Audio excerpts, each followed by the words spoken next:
All this scouting. We're so good. Thorough in their assessment of players' skills and talents. How come we Lion fans are still waiting for a Super Bowl team? Hey everyone, this is Will O'Toole welcoming you to another edition of Park Ridge Sports History. This week I'd like to turn our attentions a little bit more to football since it is the end of October, and happy Halloween to all those out there who trick or treat. Be safe, have some fun, and it is getting to that fall, that special Christmas in the air, although our weekends from September to October so far have just been filled with water. I'm starting to think we should be building arks instead of attending football games. But anyway, I'd like to turn our attentions to football because a couple of weeks back, I heard this with the talk shows and the sports television about everyone seeming to be getting on the bandwagon of the Detroit Lions as a potential playoff team and even potentially playing in their first Super Bowl. So it got me to thinking, I know that the Lions have not won a championship since 1957. They've been in a number of playoffs since then, but they haven't gone too far. I do remember them beating the San Francisco 49ers on a late field goal. And I do believe that with Barry Sanders, they did go to an NFC championship game, but were throttled by the Washington Redskins. But that's about it. And the only time you really see, it seems, the Lions on national TV is Thanksgiving. And I have done a show on Thanksgiving with the Lions because they are part of the tradition of Thanksgiving, as are the Cowboys. Whether you like the Cowboys or not, they are part of turkey, the festivities, the parade, and of course football and all things that are great about Thanksgiving. You know, a special day in our country's history. Anyway, I thought I would take a look and see, kind of do a little 1957 with the Detroit Lions. I was really interested in finding out who their quarterbacks were because, let's face it, every Super Bowl team has to have that quarterback that leads them to the promised land. And sometimes they come in the later rounds like the Joe Montanas, the Tom Bradys. Sometimes they're first-round picks like John Elway's. And sometimes they just emerge out of a trade or a resurrection of a career like a Jim Plunkett. So I'd like to spend some time. And how this evolved was this. I love going on YouTube and looking up sports history just for this show. And I was looking at the 1971 draft in the NFL. And I was just amazed. I didn't know this, that the first three picks in the NFL draft were all quarterbacks. All three I knew. Two of the three I really liked. Well, I shouldn't say I didn't like all three of them. But two of the three I really liked as a kid growing up. And they were, of course, Jim Plunkett, who was the number one overall pick out of Stanford after guiding the Stanford Indians then, not the Cardinal, to the Rose Bowl and a Rose Bowl win. And he's a Heisman Trophy winner, and he's kind of has a really cool background. At least I always thought I was amazed by his background. We'll get into that in a couple of seconds. Of course, I loved Archie Manning at Ole Miss. Technically, I never saw him play live, but I know that he was a particular favorite of my father.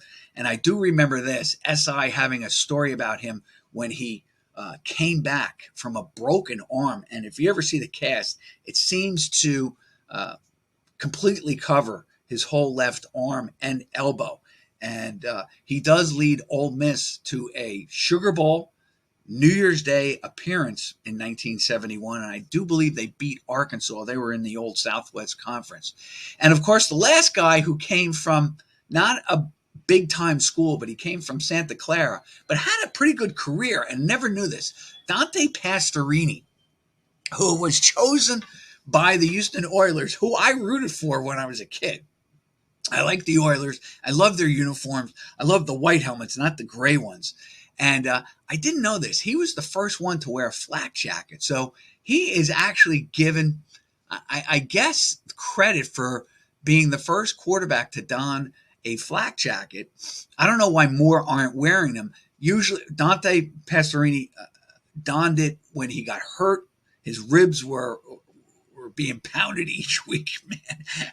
If you know those Oilers in the early going, they were just terrible teams. They really were. They were 1-13. They were 4-9, and Pastorini would just have everything knocked out of him. Eventually, the Oilers did become an AFC championship team. Actually, they played in 2 championships against the Pittsburgh Steelers. One was kind of controversial. I can't remember. I think his name was Mike, the wide receiver for the Houston Oilers, who caught a pass in the end zone. It probably would have been, it was ruled incomplete, but probably would have been overturned now with the robots. I mean, with the cameras being employed so much in the NFL. But nonetheless, the Steel Curtain won the game and went on to win another Super Bowl. Could have been different for Dante and his career. Maybe had the Oilers overcome all of that and made it. But he was also an excellent punter. So he was kind of cool when I was growing up, because not only would he be a quarterback, but then on 4th down, if it was long, you never knew what the Oilers were going to do. Maybe with more creative coaches, they would have gone for it more. But there was Dante lining up behind the center, shotgun formation, only this time instead of throwing a pass, he would punt the ball. He was a pretty good punter. And he would later surface with the Oakland Raiders. Why do I say that? Because Jim Plunkett, of course, resurrected his career after being selected by the Boston, then / New England Patriots as the #1 pick in the 71 draft. And really his career, and really, when you think about it, he probably should be in the Hall of Fame for guiding those Raiders to 2 championships, 2 Super Bowls in 3 years. Now, you can make a claim, well, he had average stats, but really when you think about it, if a quarterback leads a championship team not to 1 but 2 Super Bowls, he's got to be pretty good. And if you ever saw the old Patriots from those early 70s, they were not a very good team. They had some success. I think the most wins they ever had with Plunkett was 7 wins, and I think they started off either 74 or 75 with 5 straight wins. They had a back named Mac Curran, and they went 5-0, but then they finished 7-7. It was, I think, Chuck Fairbanks' either first full year or second full year as the Patriot head coach, but they were never good with Plunkett. He goes to the Raiders mostly as a backup, or hoping as a backup, and he winds up being in the saddle for the Raiders and guiding them to 2 Super Bowls, and he played brilliantly. Yeah, his arm was done. He never had a powerful arm. He was more like, if you saw, he always seemed like he was throwing a watermelon. Even when he was at Stanford, it always looked like he couldn't grip the football and was throwing like a watermelon out to his players.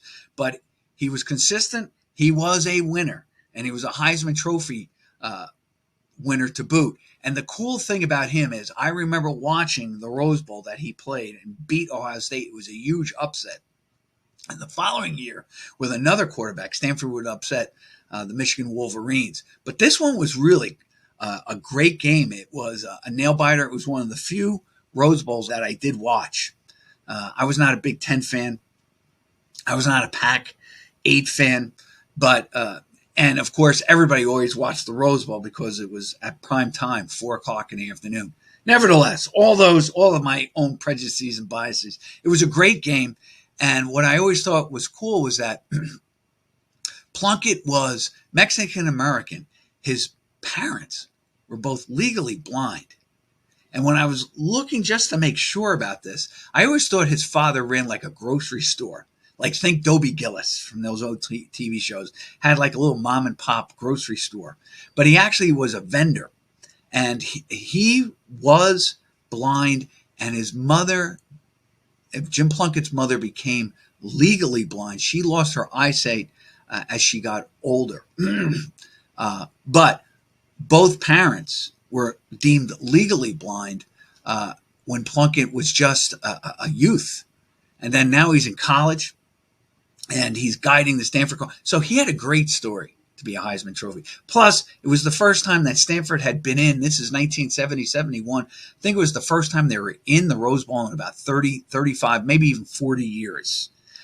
So he was the number one pick. Never did much for New England. They never got him the help that he needed. They did sign a partner for him from Stanford, Randy Vitaja, who had a couple of good years, but he was kind of small, kind of a speed merchant. But he eventually got just age.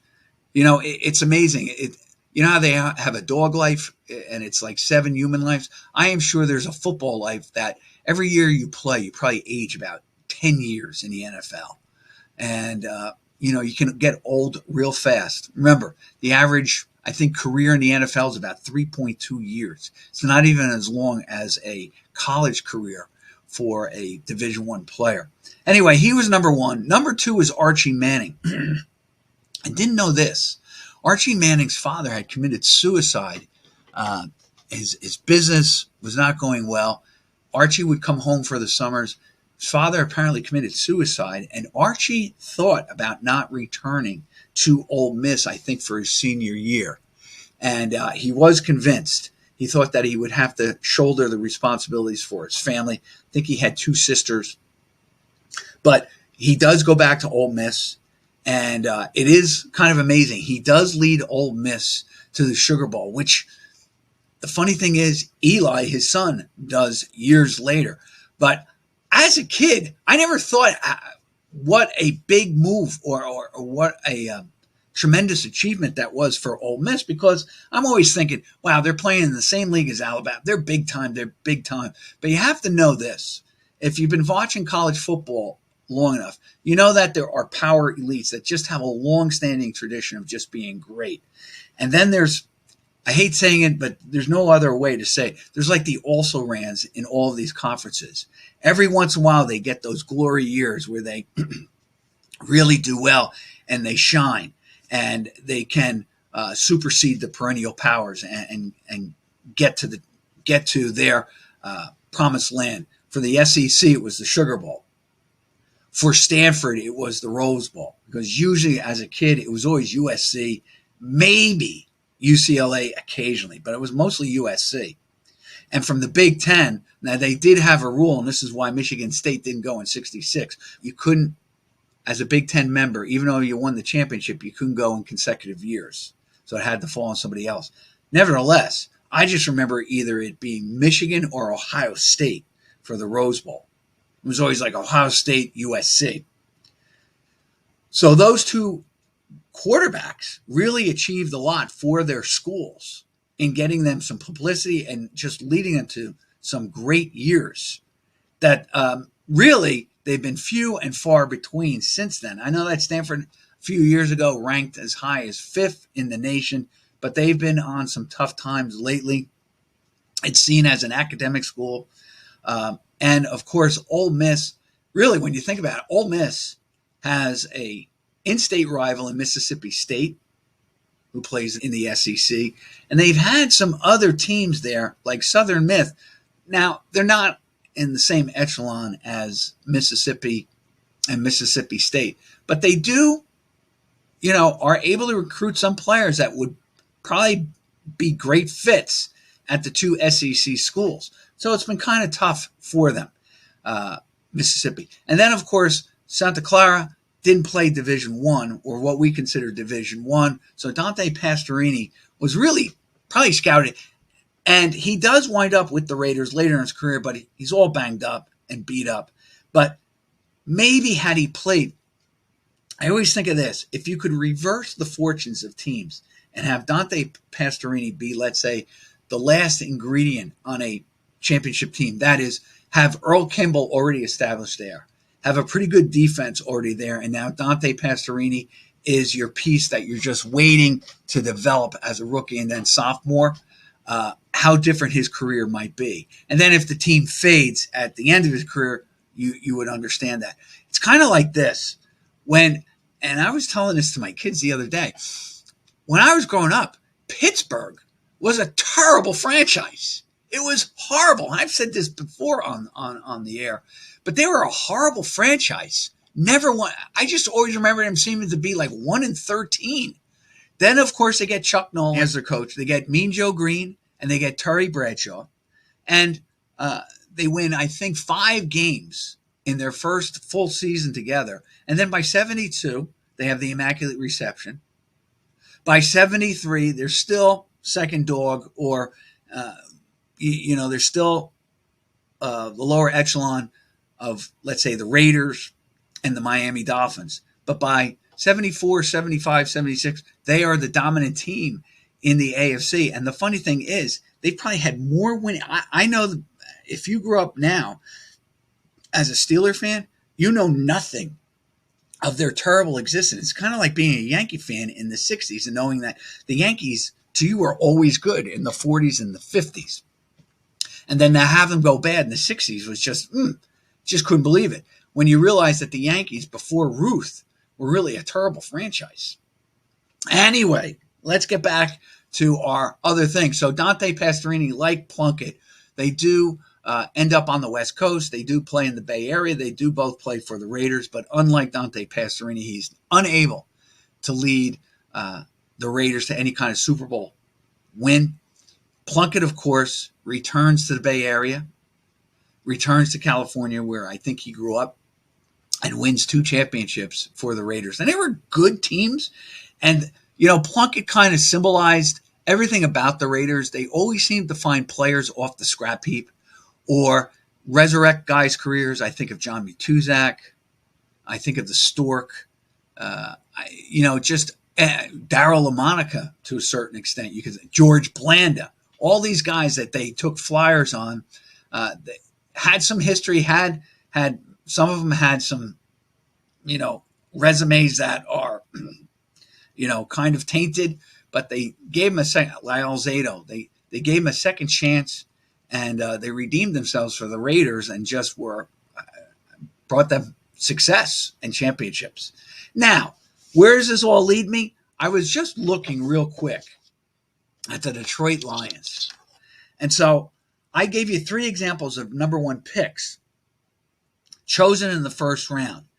So I was looking at the history of the Lions and their draft picks. Well, 3, 6, they've had 9, 12 first-round picks, or what I would consider first-round picks. Actually, I'm going to throw out number 24, Eddie Wilson from the 62. I'm going to throw him out because he was picked number 24. And I'm just thinking right now that would probably be the second round. All right. So in 2009, they picked Matt Stafford. Well, Stafford does win a Super Bowl. Unfortunately, it's not with the Lions. He gets traded to the LA Rams and succeeds there. And I got to be honest with you, I'm eating crow on that one because I never thought that Stafford was going to succeed as well as he did.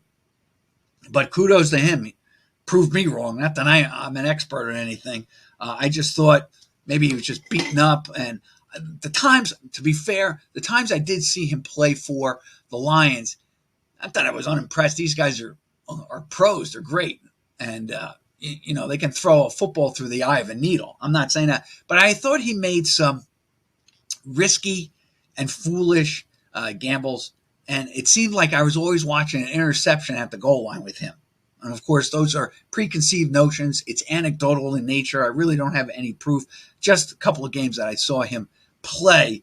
And it seemed like he was always just making foolish mistakes, especially for a veteran. But it seemed like, just like Jim Plunkett, I might have said the same thing about his pro career with the New England Patriots.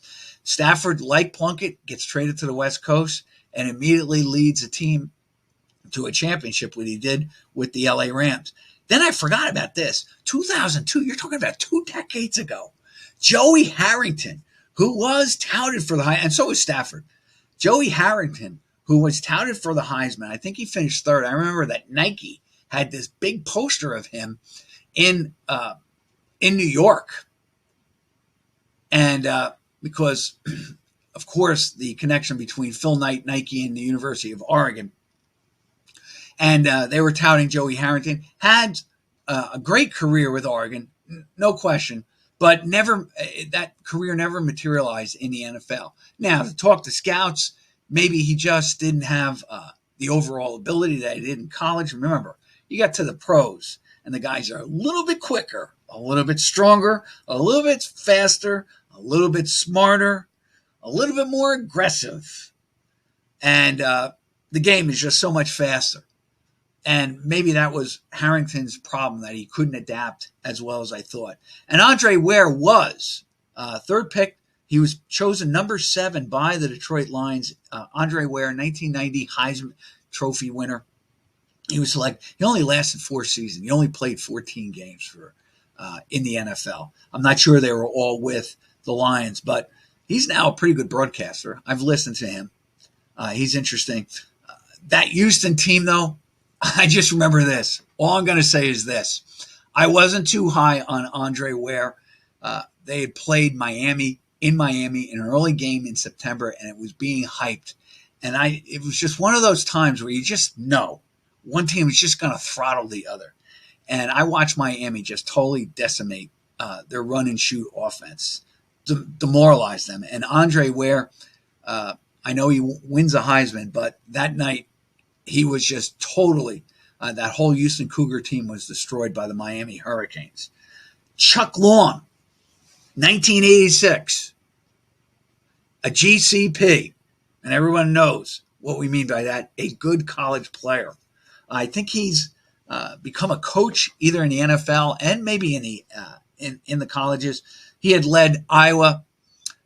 They had gone to the Rose Bowl, something that they did few and far between. Iowa, when I was a kid, was not very good. And in fact, I always remember this. Notre Dame was supposed to play Iowa, and the game was canceled on the weekend that John F. Kennedy was assassinated. President Kennedy was assassinated. I never knew this, though. I always thought that was the last time that Notre Dame had ever scheduled a game with Iowa. They actually scheduled one and beat them in 1968. So I'm still waiting for Notre Dame, Minnesota. I'm still waiting for Notre Dame, Illinois. I haven't seen those games in my lifetime with the Big Ten, because every year I like to knock off as a bucket list having Notre Dame play all the teams that I always deemed as big-time or big-time powers. But Chuck Long, he was the number 12 pick by the Lions. Now, here's the guy I most remember, and it's interesting. Greg Landry was the 1968. He was the number 11 pick by the Lions. He came out of UMass. For some reason, I always thought he went to Ivy League, but he played what was called then the Yankee Conference. And I remember ABC having this little ticker that they used to roll or whatever. I used to love watching the ABC college scoreboard. It was like the 1968 presidential election, where they didn't have all these graphics and these high computer things. That it was almost like it was trying to think how you rotated the thing and then the scores would come up. It was great, kind of like those block calendars that we have.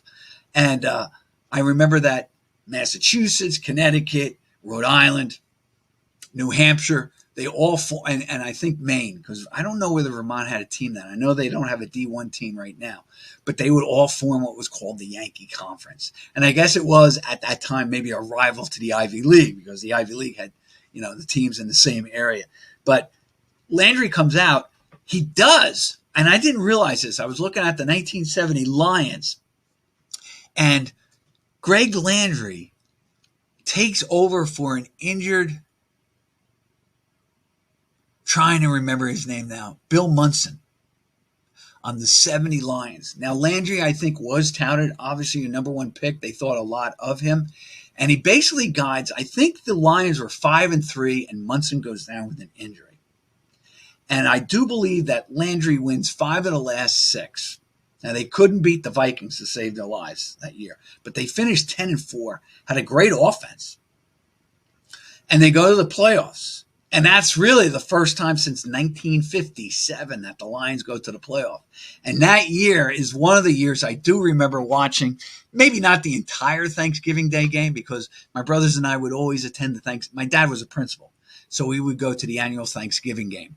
And we would either go, and sometimes they were obviously away games, and we travel either to Chatham or Summit or New Providence or wherever. the team was playing, and we would go out there at about 10:30. The game would start 11, and we wouldn't get home until about 1:32. And I would probably see the last stages of that game. Plus, I do remember this. We only had one set TV, and we were waiting for people to come over, family and all the rest of it. So I didn't get always to see the Lions game. But this one I do remember, and that was the year that Blanda had rescued the Raiders. They finished 8-4-2, and he won a number of games, but not on this day. The Lions owned Thanksgiving in 1970. But I remember it was a really muddy game. There's mounds of snow on the sidelines. I was like, wow, this is like typical Thanksgiving Day game in Michigan. And it was a lot of fun. And Landry, of course, is the quarterback at the time, and he guides the Lions to 5 of their last 6 wins. And, of course, here's the other thing with that 1970. In early November, they had lost to Tom Dempsey in Tulane Stadium with that unbelievable 63-yard kick that he hit pretty much on a drizzly, rainy type of field and hit the shot. And I tell you what, it is just a line drive. So the Lions suffered a big loss there to a terrible Saints team in the mud on a last gasp, quote unquote, Hail Mary field goal by Tom Dempsey. And of course, what made it even more terrible, Tom Dempsey was born with a club foot, and basically one of his hands was malformed. So he was, it was a great story about a man who overcame disabilities to kick a game-winning field goal, a record field goal in the NFL, 63 yards, and beat a playoff-bound team, the Detroit Lions.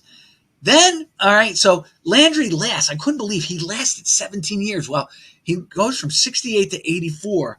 And I have to be honest with you, outside of 1970, I don't really remember Landry being all that great of a player. Probably good enough. I know that the Lions were 7-5 the next year, and then they were a little bit like 500 or 6-8, that thing. But they never rose again in all that time that I remember. Maybe they get to a playoff in 83, but it was like 9-7. Nothing great. Pete Bethard, who went to USC, was their highest ranked pick in the draft as a quarterback. He was number 5, and he lasted 10 seasons, 64 to 73. I remember the name. I don't obviously remember him playing, but here is the guy that you wonder about that could have been taking the throne for both Bobby Lane and Tobin Rote, the last 2 quarterbacks that helped lead the Lions to the 57 championship game. And I'll have a minute or two about that. But John Hadle was actually the number 10 selection in the 62 draft. How different would football be? And remember, we did a tribute to John Hadle, who passed away. He was a good quarterback for the San Diego LA Chargers.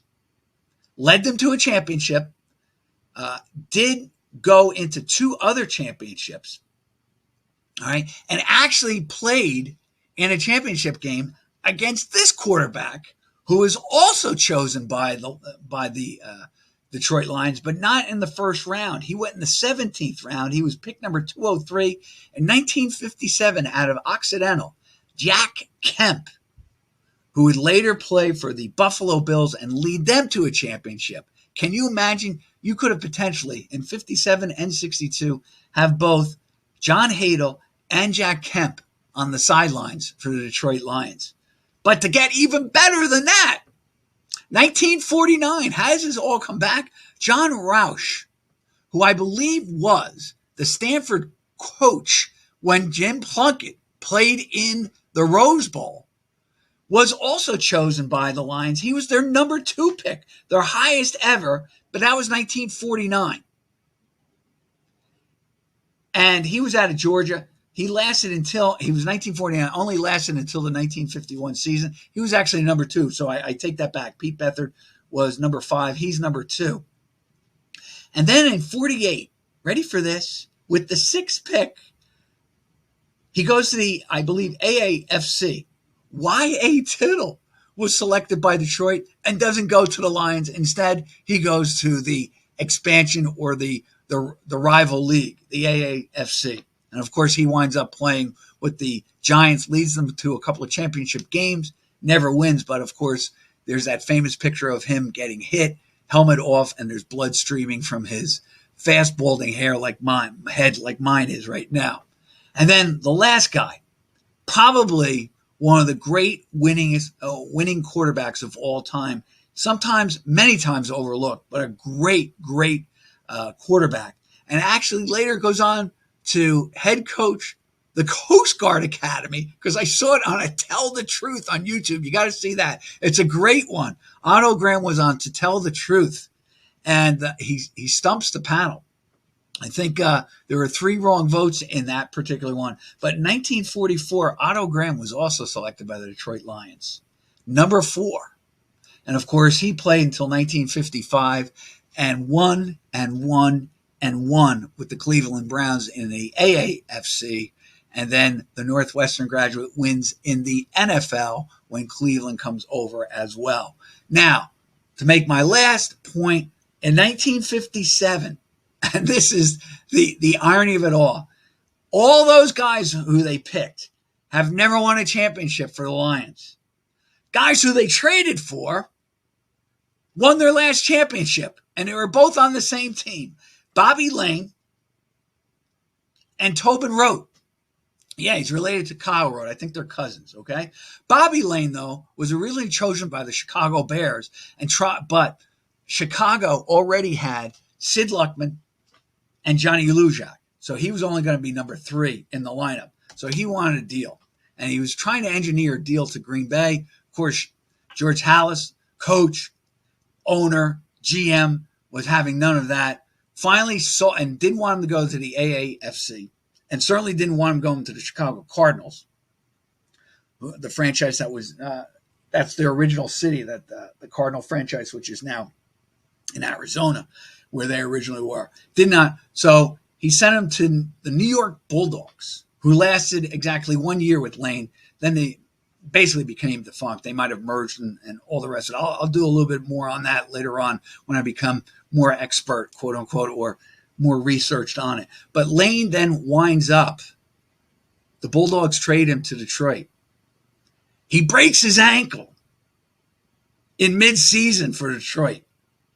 And here's the deal. Tobin Rote takes over him, who also was a result of a trade. He was actually with Green Bay, and Detroit actually gets him from Green Bay. And it's Tobin Rote who leads them to the 2 playoff wins. And they were ready for this. He leads them to the 2 playoff wins. 1957, Detroit. He goes 4-1, leads them to the championship where he beats the 49ers, an AAFC team, 31-27. And then he pounds the Cleveland Browns, 59-14 on December 29th, 1957, to land Detroit, their last NFL championship. This is Will O'Toole with another edition of Park Ridge Sports History. Hope you enjoyed it. I'll see you next week with another edition. Bye now.